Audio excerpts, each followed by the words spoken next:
do, folks. Today had a nice little lie-in. I think we needed it after last night. But we're off to Hollywood Studios again today. It's our favourite park. Obviously because of the Star Wars thing. Absolutely love Galaxy's Edge. And I've not drunk nearly enough blue milk, so doing that a little later. Gonna go on a few rides. Got a GD Plus so we could hit the lightning lanes on a few things. And I've also got a reservation for Ogre's Cantina a little later. So hopefully we'll get some drinks inside us and get our face all numb and tingly, as happens when you have drinks in Ogre's Cantina. Right, on to the park.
beautiful day to be in Hollywood Studios.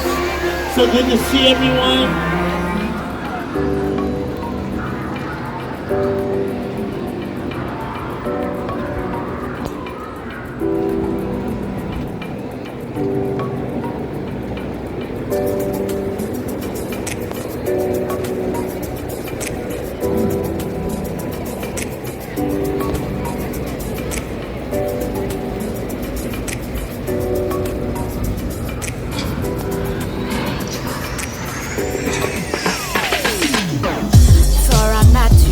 Everything was black and white, now it's so different. Now it seems so right.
I want all units searching this outpost. If they are here, they will not escape.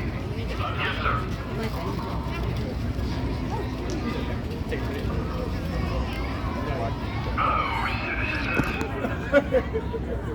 All right. Easy. Yeah, well.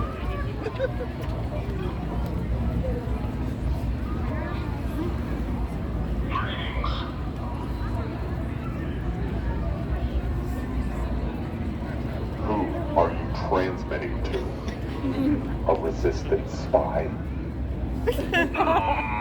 Extract the transmission logs from that data pad. Wipe them out. In that order, I assume, sir. Wipe the device, or I wipe every thought from your head. Understood, sir.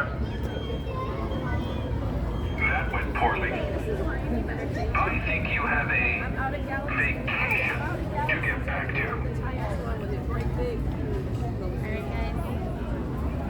Losing control, no need to worry. Unless you know something about the resistance.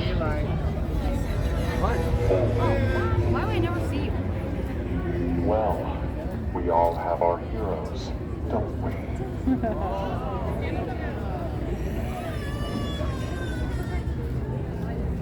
Be careful. Not a good idea.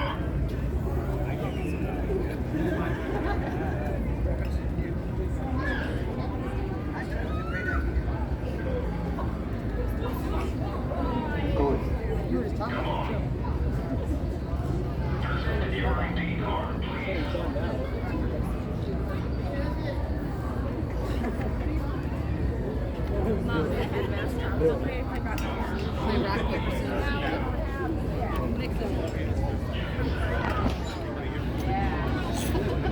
I don't I'm answer looking to at you. you. Aren't you a little bold for a civilian? Are you a little short for a stormtrooper? No, thanks for the tell, citizen. Wait, this one shows ambition.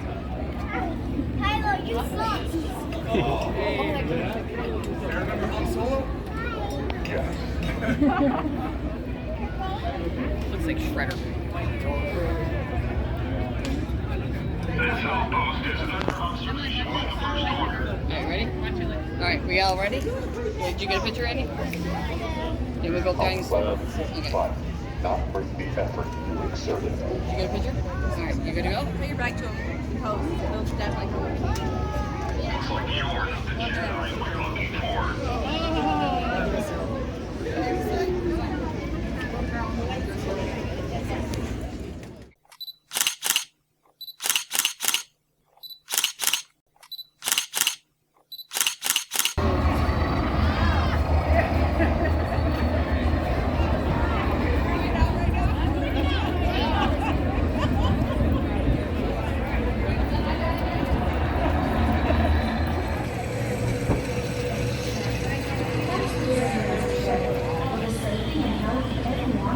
Masks only covering your mouth and nose are required when indoors. Wash your hands often and cover your mouth and nose when coughing or sneezing. Thank you for your cooperation.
well, as you can probably tell, we were a bit deflated by the end of that day, so didn't actually do an outro for that. So I thought I'd do one now. It's future Andy here, so holidays are a bit of a way behind us now, but I thought I'd add this a little bit in just to give a bit more of a description, because we didn't really explain a lot of the things while we're actually there, mainly because we've not been there in a couple of years, so we just wanted to enjoy the holiday, and we did our best to do as much as we can. But yeah, it was a fun time had by all. There were a few highlights, a few lowlights, but I've had a few people get in contact because they want to know a few of the things that we experienced, because obviously they're planning their holiday. It's been moved on, it's been delayed, or it's a fresh booking. So yeah, they want to know what it's like for people for the UK, for disabled people. So yeah, I thought I'd give my views, add it on to the end of it, because it's a bit of a short video. Like I say, we're a bit deflated. And the next video as well, it's a few days mixed into one, because once again, we're a bit deflated because it was coming to the end of the holiday, and also we had to arrange the COVID booking, which they've now relaxed because they don't feel it's necessary. But at the time, in the middle of the holiday, it added a bit of extra stress, a few extra tears, but we managed to sort it out. But I'll come on to that in tomorrow's video, once I've added that little bit in. Anyway, so one thing that people asked was, what was the flight like? Well, we booked everything through Ever After Holidays. We trust them. They're a good company to do the best for you. I'll put the links down below. So if you want to go and check them out. There are other places to go, lots of other places, but we like them because they are good. They do look after you. Very knowledgeable. I'd say not the cheapest, not the most expensive, but they are good and you do get value for money. So they looked after us, so that's why we went with them. And we flew with Virgin. Flown with Virgin before, never had a problem. But obviously the change of airplanes since the last time we flew, since before COVID. So we're a bit interested to see how the seating layout is, because obviously you want to get off the plane as soon as possible because you've got to go through immigration, and that you can be a long one depending on when you get off the plane, but it wasn't too bad getting off the plane. We actually flew Economy Plus this time. A bit more extra seating, obviously you pay a little bit more for Economy Plus. Lots of leg room. The entertainment was good. I found the seat a little uncomfortable, to be honest. 9+ hours on that seat, especially because someone as large as me and disabled, it didn't give me much chance to get up and move about as much as possible. So staying in the seat a lot was wasn't brilliant. There's been a lot worse. I've been a lot worse, even in short haul flights. But no, it was okay. But for the length of time I was there, it did get a little uncomfortable, but managed to make it there with no problems. Had to have a mask on all the time. Not everyone abided by this, but what can you do? These are the times we live in. You have to do the best. You have to look after yourself and make sure that you're healthy. That's the main thing. But yeah, once we got there, got through immigration, fine. Yeah, the last time we've ever been on the Magical Express, but that was fine. Although the did take a bit of a time getting us onto the actual Magical Express because they weren't sure they had enough room for us. I thought, well, we've made the bookings, so you've got to have room for us. Eventually, they got us on there, and we got to the hotel. It was fine, but it was a long day, and we were very tired that first night. As you probably tell from the videos, and obviously that tiredness knocked on a few more days, and yeah, it got really tough. But generally, the flight was good. Food was okay, wasn't brilliant, but you get what you pay for.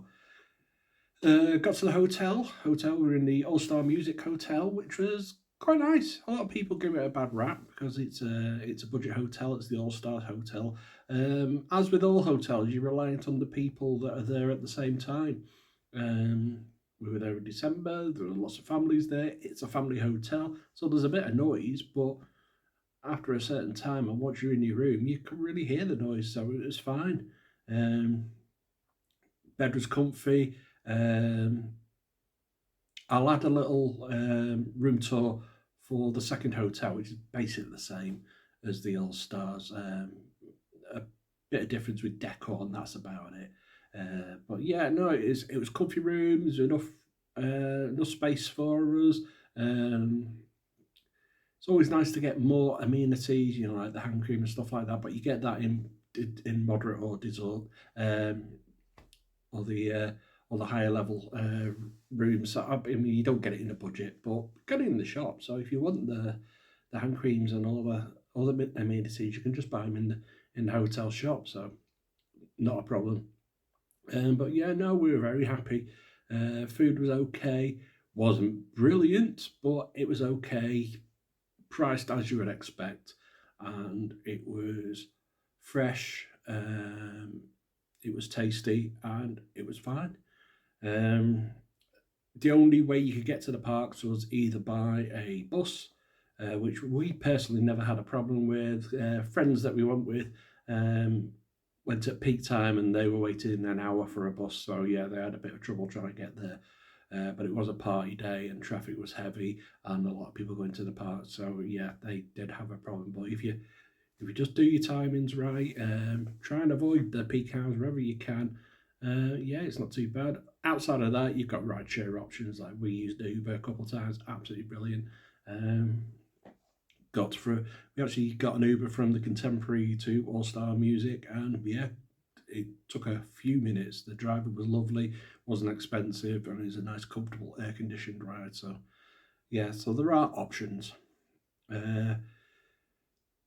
One thing you probably noticed in the parks, sometimes we're using Genie Plus, sometimes we're using the individual Lightning Lane options. I also used a DAS Pass because obviously I'm disabled, so I have the option to get a DAS Pass. Now, with the DAS Pass, I only had 2 per day, but that allowed me to book a time. So say like if a ride had a hour and 15 minute wait, then I would come back in an hour and 15 minutes and they would allow me onto the ride through the shorter queue, which helped me very much because obviously my disability with fibromyalgia and my spinal problems, I can't stand up or sit down for too long, so wheelchairs are generally out and standing long queues are generally out.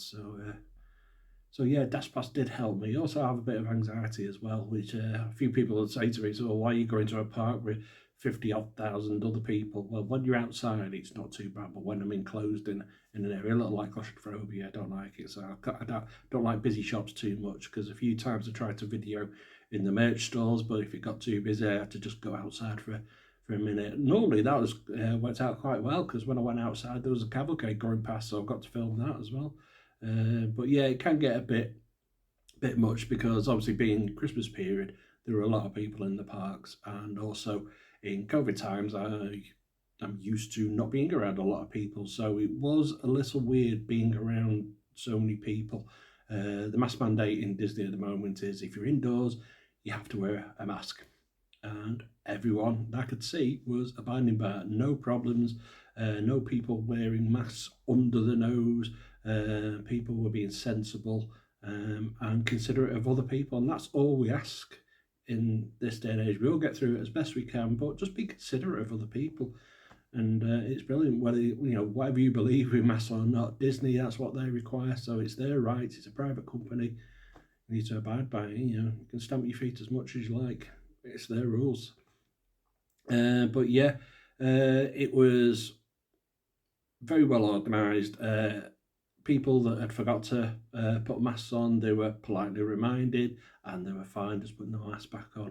That were in the queues, that were in the shopping areas, restaurants, whilst you're waiting to get to your table. We did have one problem on a table. It was at Liberty Tree Tavern. Unfortunately, it's just a bit of train. Cast member didn't really handle it very well, but we'd waited 30 minutes at the front for our table, got to the table, and it wasn't set up for our party. It was a smaller party, and she wanted us to sit at that table. I said, I'm sorry, but you can't fit 6 people at a table that's laid out for 4. She told us, right, well, we'll have to go off and wait. And I said, look, we've got disabled people, we've got diabetic people. We can't. And like I say, she handles it very, very badly. Eventually, another cast member came up and he handled it very bad. very well. He looked after us. Unfortunately, I can't remember his name. But yeah, it was you could tell he'd been there a good few years, and yeah, he was brilliant. He looked after us. The food was fantastic. He couldn't do enough to help us. Made sure we had lots of food, and yeah, and the food was really, really gorgeous there. So I do recommend going there if you want a nice meal. But yeah, it's basically Thanksgiving meal all the year round. So that's what I'm doing, because it was December. That was sort of our Christmas meal. But yeah, it was fantastic. But yeah, so back to the parks. It was very busy. So there were sometimes like we were at the Magic Kingdom, I think on Saturday, so it was mega busy. So in that respect, we used the Genie Plus system. Now, I'd imagine a lot of you actually know about Genie Plus. Genie Plus is a way of getting onto a ride a bit quicker than you would normally. So you got 3 stages. One thing Disney done is they have updated the My Disney Experience application that you can get on your phones. It's a free app. Helps you plan your Disney day. Helps you plan all aspects of your Disney holiday, whether it's dinner reservations, whether it's hotel bookings, whether it's experiences. It gives you ideas of times to wait for rides, what's broken, what's working, what's available, the show times, cavalcade. It gives you lots of information.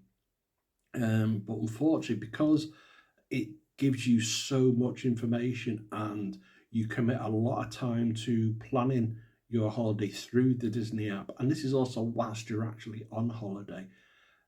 And you'll see this when you go, is you will see a lot of people doing this and not doing this. They're looking at the phones more than actually looking where they're going, or the attractions and the statues and the hidden Mickey. Everything that the Imagineers have done is slightly knocked to one side because people are too committed to looking at their phones, because they've got reservations to make, they've got times to check, they've got bookings to rush for, and the maps to look at, things like that, rather than experiencing the actual holiday in the parks. If you're a bit more experienced at Disney parks, then it doesn't detract too much. But yeah, we noticed it, and it was noticeable to us, and we did use our phones a heck of a lot. So yeah, I do advise taking a battery charger if you can get them. You can get power banks actually at the parks if needs be, but yeah, take a little portable charger with you, because you'll be using your phones quite a lot. A lot of people do the videos, like myself, do videos and photographs on the phones at the same time. So there's a lot of heavy usage on your phone. You're asking a lot of it.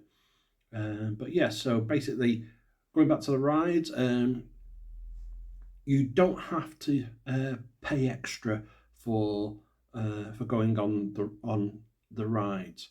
You've got 3 options. You've got the free standby options. Near enough, I can't think of a ride that doesn't have it, but all rides have a standby line. And basically that means you get in the queue and you wait your turn.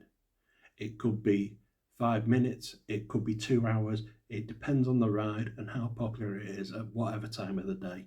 You can still do that trick where 5 minutes before park closing, whatever time that is, if you get in the queue, then they will let you ride that ride, no matter how long it takes you to get in. They do have the right to refuse if you're outside of the main ride area and the queue's there, but generally, if you're 5 minutes before, if you get in that queue, they will. Brilliant for if you go into Flight of Passage, the Avatar ride in Pandora in Animal Kingdom. It's always a good one because towards the end of the day it gets really quiet. If you go through the gates 5 minutes before closing, even if it's an hour and a half wait, you'll still get to ride that. Remember, we went on the Millennium Falcon Smuggler's Run. It was literally 2 minutes before park closing, and it was a walk. We just walked straight onto the ride. It was just me and FizzGig, and we had the ride to ourselves. It was brilliant. But yeah, so you have the standby line. That is free. You do not have to pay. Obviously, you have to pay to get into the parks, but you do have to pay to get on the ride because it's a standby queue. However long it takes, you go on that ride. Okay. Now, this from here on, this is the extra money paid options. So you've got Genie Plus. Just planning everything on the Disney app is Genie. Okay. But Genie Plus, and that's where you got, it's that plus that adds the money. So Genie Plus is an extra amount you pay per person per day. Okay. So, for example, if I go to the Magic Kingdom and I want to go in the shorter lines, then I will buy Genie Plus. That will be an extra in Florida, $15. In California, it's $20. But so for us, paid an extra $15 for me, $15 for me, $15 for FizzGig, and that allowed us to pick times that are available to use what's called the Lightning Lane. Now, Lightning Lane is the old FastPass lane for people that have been going to Disney for years. But yeah, so you've got Standby Line and Lightning Lane. Lightning Lane is the shorter queue. You won't always walk onto the ride, but you will have a shorter time than if you would be on standby. But you have to book it. Okay? There are lots of rules and stipulations, so before you buy it, check your rules and regulations. I would go through it here, but there's only so many hours in the day. But yeah, you've got your Lightning Lane, so you have to book a time for that. You have to see what's available, because obviously if everyone goes for the same ride, then it doesn't matter if you're paying for a Lightning Lane, you're going to be waiting a long time. So they manage it that way. So you look at what time, so you can book Lightning Lanes, and I think the rules are if you can't book another Lightning Lane for another 120 minutes once you've booked one. Once you've used your Lightning Lane, or it's past the time you've booked for, you can book another Lightning Lane. So it tempers how many times people go on rides and use the Lightning Lanes, because I know a few people didn't like the old FastPass system, because everyone's getting fast passes, and you found sometimes it was quicker to go in standby than it was to go in the FastPass. So it defeated the object. So Lightning Lane is managed via the app. Once again, going back to people looking at the phones, not actually looking at the rides. So you can book Lightning Lanes throughout the day. If you're staying in a hotel, you get to book your first one at 7 a.m. Then you have to wait until you're in the park, and it's 120 minutes after opening. I think it's something like that. But if you check the Disney app, it'll tell you all the details. Now, there is another option. It's got a really long Disney independent choice. It's basically the most popular rides in the park. There's 2 per park. Disney have deemed them the most popular ones. So Molly from Orly has come up with the best phrase ever. It's called Fancy Rides. And like I say, these are the most popular ones that generally have really large queues. So these have an individual price. Okay, so these individual selections will have another price. Now, you don't have to have Genie Plus to get the individual ride. Okay, it's only 2 per park. Hollywood Studios, it's obviously Rise Against the Resistance, and Mickey and Minnie's Runaway Railway. Can't say those things sometimes. So those 2 in Hollywood Studios. In Magic Kingdom, it's Space Mountain and Seven Dwarfs Mine Train. In Animal Kingdom, it's Flight of Passage and God knows why, Expedition Everest. In Epcot, it's Remy's Ratatouille, I believe, and Frozen. Frozen, I can understand it because it's like mega popular. Remy's Ratatouille, it's new. But anyway, so to get on those rides, you have to buy a separate reservation. Now, they are priced independently because some are more expensive than others, and also at different times of the year. I mean, if you Second week in January, it's going to be a lot quieter than it is Christmas week, so that will affect the price as well. Weekends, it might change. It might be a bit more expensive at the weekend than it is midweek. But yeah, so you have to buy the lightning lanes for them independently. You can go in standby for free, but because they're very popular, you could be waiting a long time. But yeah, so a couple of times we used the independent lightning lane for Rise of the Resistance. We got on. We went on Rise of the Resistance more times this trip than we have ever before. We were lucky we got on once last time we went.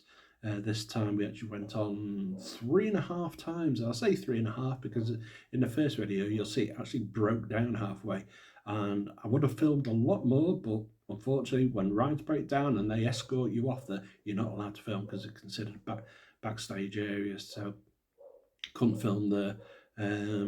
But yeah, it was very useful having the individual selection. Costs more money, but sometimes yeah, if you know it's that busy, you need to ride it. I also use my DAS pass on a few rides, but yeah, you have to put that. I don't really get much advantage with that, and you only get to do 2 a day. But yeah, so what we found is you don't have to buy Genie Plus every day you're in the park. If you're going to be in any of the parks after say 11 o'clock, 12 o'clock, around that time, if you're going to be in the parks after that, there's no point really getting Genie Plus, or you won't get your money's worth basically, because by that time a lot of things are booked up, so you'll find it hard. You may get on 1 or 2 rides, but yeah, you're not really going to get your money's worth. In this video, we're at Hollywood Studios. We actually had a Genie Plus for that. I think we used it for 1 ride. It just wasn't worth it. It was a complete waste of money. So yeah, it's your choice whether you get it or not. I would definitely use it for Magic Kingdom because it's the park with the most rides in. It's also quite busy, so it'll save you a bit of time. But yeah, make sure you're there for a full day so you get the use out of it. If you're only going to be there for a couple of hours or a few hours, it's really not worth it. You'll be hard pushed to actually get a reservation for a lightning lane, so it's just not worth wasting the money. And also, when you're doing these bookings as well, I would advise get a gift card. Something that, anyone who's listened to this from the Disney tech people, upgrade your My Disney Experience app so you can load on a gift card onto there, because it won't let you do it. It says it'll remember, but it never remembers the number of the gift card, so you have to keep putting that 16-digit number in every time. But yeah, if you save it on your phone, copy and paste, it makes it a lot quicker, especially when you're doing mobile ordering or booking things like a last minute ride individual ride reservation. But yeah, anyone from the UK, if you're using a card that's on your My Disney Experience or on your phone or whatever, just remember when you're making these individual purchases, whether it's for mobile ordering or whether it's for buying a Genie Plus for the day or buying an individual ride or whatever you're buying on the card, if you're using a card, it will do an individual transaction, which will get a charge. Now you can get some cards. Check your card details basically before you go. Just check how it's processed, because I came back and it's all right. I had money in the account to cover it, but every time I'd used My Disney Experience and all of that, an individual charge was added to each transaction. It would have been a lot better if I'd used a gift card, because that's American and there's no international transaction, and would have got the extra charges. But yeah, I would have saved a bit of money. But anyway, that aside, it was a great holiday. Yeah, if you've got any questions or anything like that, just let us know. Just drop us a comment down below, or drop us a message. We're on Facebook, we're on Instagram. Just drop us a message if you want us to check something out. If you've got any questions about how to get there, what to do while you're there, best rides, what they're like, then yeah, we're more than happy to answer them. But yeah, hopefully see you again soon. Yeah, one more video to come, and then we've got a break until our next trip. But yeah, we shall see you soon.